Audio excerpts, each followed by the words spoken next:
dear students, welcome to the class of biology. Today I am going to start with a new unit, that is the structural organizations in plants and animals.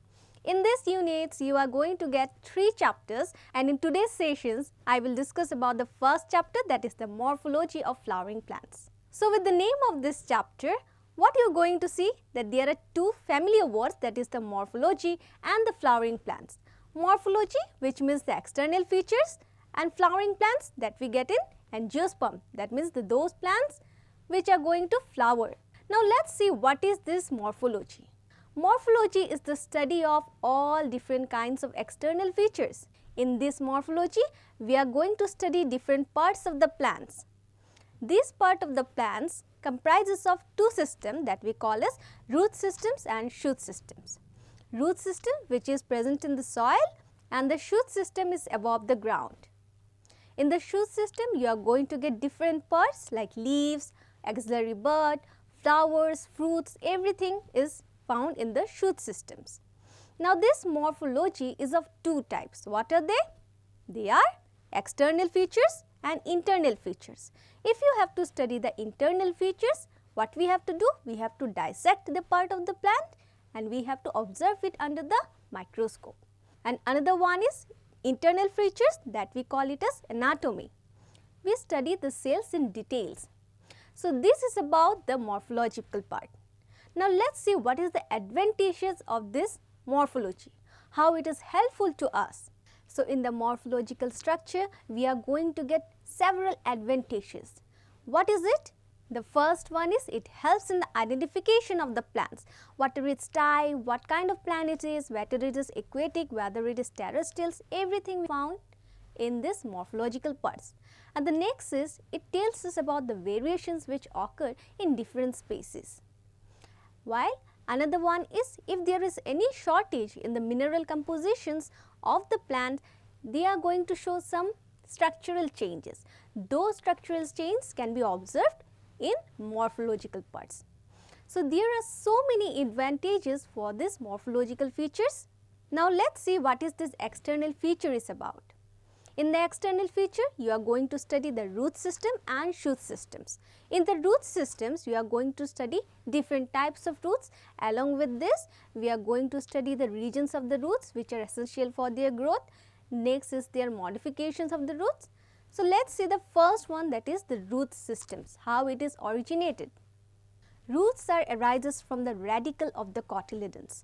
Cotyledons you might have remembered, these cotyledons can be either monocots and dicots, and every cotyledons have radicles.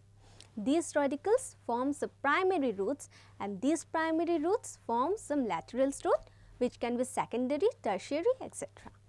Such kind of roots are known as taproot system. Taproot systems can be found in dicotyledonous plants. Like take the example of hibiscus, and any kind of dicotyledonous plants will have taproot systems. The next is the fibrous root system.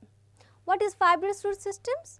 The primary root is very short-lived and they will form the lateral roots. It occurs mainly in the monocotyledonous plants. Example is grass.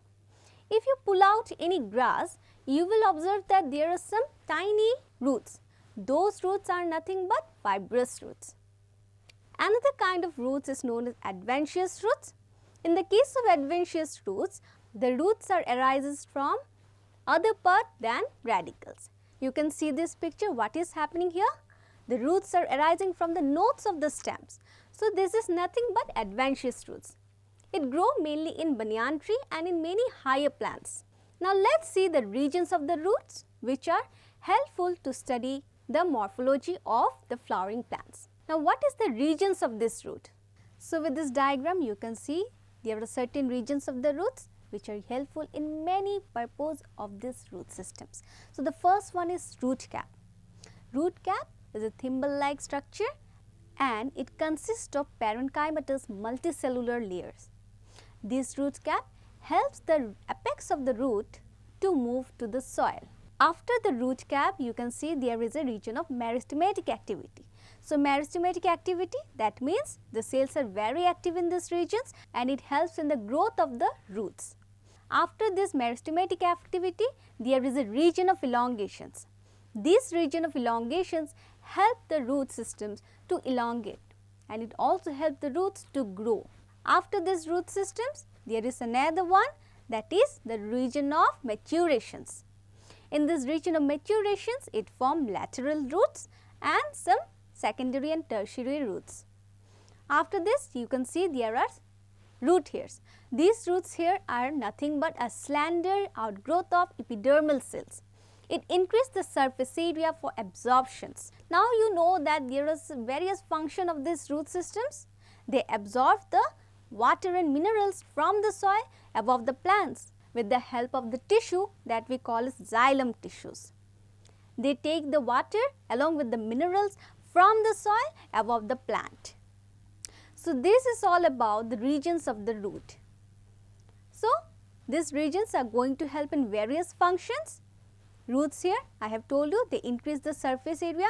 That means they are going to absorb lots of minerals. Along with that, they are going to absorb the water. The region of elongation, which is going to help in the elongation of these root systems. There are several functions of these root systems.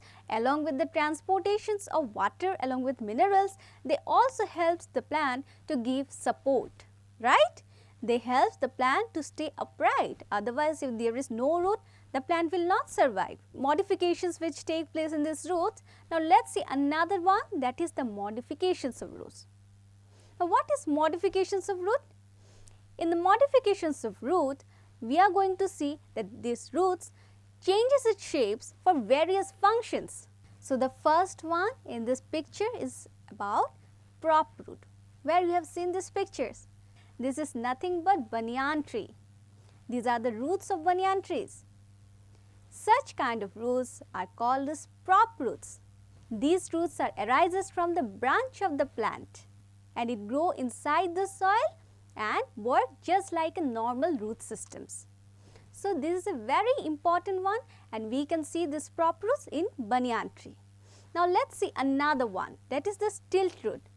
What is stilt root? You can see with this picture. This is not radical. What is it? It is the nodes of the stem. The roots are originated from the nodes of the stem. Such kind of roots are generally observed in sugarcane plants. So that is the stilt root. Now there are certain kind of roots which helps in the storage of food. This storage of food forms a different vegetables. You have seen this picture of sweet potato and turnip. Sweet potato is nothing but a modification of roots. Yes, this modification of roots, what is happening? These roots are getting swollen and it forms a storage organ. Such roots are generally observed in some underground vegetables, like you can see the example of sweet potato and turnip. Now let's see another one, that is known as pneumatophores. Pneumatophores are kind of roots which arises above the ground, and these roots help in the respiration process. Now how it can help in the respiration process? These roots are generally observed in marshy areas. Marshy areas, that means in those areas where there is a wet and a sandy soil. They have to grow upright from the ground. Such kind of roots are generally observed in some examples like rhizophora. So in the case of rhizophora, you can see this picture. What you can see? The roots are arising at the upright, right? So these roots functions for respirations. They take the oxygen from the atmosphere and helps in the respiration process. So this is all about the modifications of root. There are certain other types of modifications like napiform, fusiform. Napiform roots that you can see in the radish vegetables. This is nothing but a napiform. And conical root that you observe in the carrot. Carrot is also a root, right? Such kind of roots are known as conical roots. So what we have seen in this modification of roots, we have got prop root, example is banyan tree, stilt root, which is the example of sugarcane, and pneumatophores, example is rhizophora, or the plants which grows in the marshy areas, and the storage organs which act as a vegetable like sweet potato, turnip, and even in the case of radish and carrots. So this is all about the root systems. Let's give a quick recap of this. The first, we have got the different types of roots: taproot, fibrous root and adventitious roots. All these roots functions accordingly and they function exactly the same as normal root systems. What is the work of root systems? They help in the absorption of this water along with minerals up to different parts of the plants. And next is the regions of the roots. These regions of the roots like root cap. After the root cap, there is the region of meristematic activity. There is the region of elongations which helps in the growth of the root, and there is the region of maturations, and these maturations helps in the formations of root here. These roots here are going to increase the surface area for water absorptions. And last, we have got the modifications of root. In the modifications of root, there are so many kinds of modifications like what we have got: prop root, stilt root, pneumatophores and the storage organs. And one more thing is about the conical root and napiform root.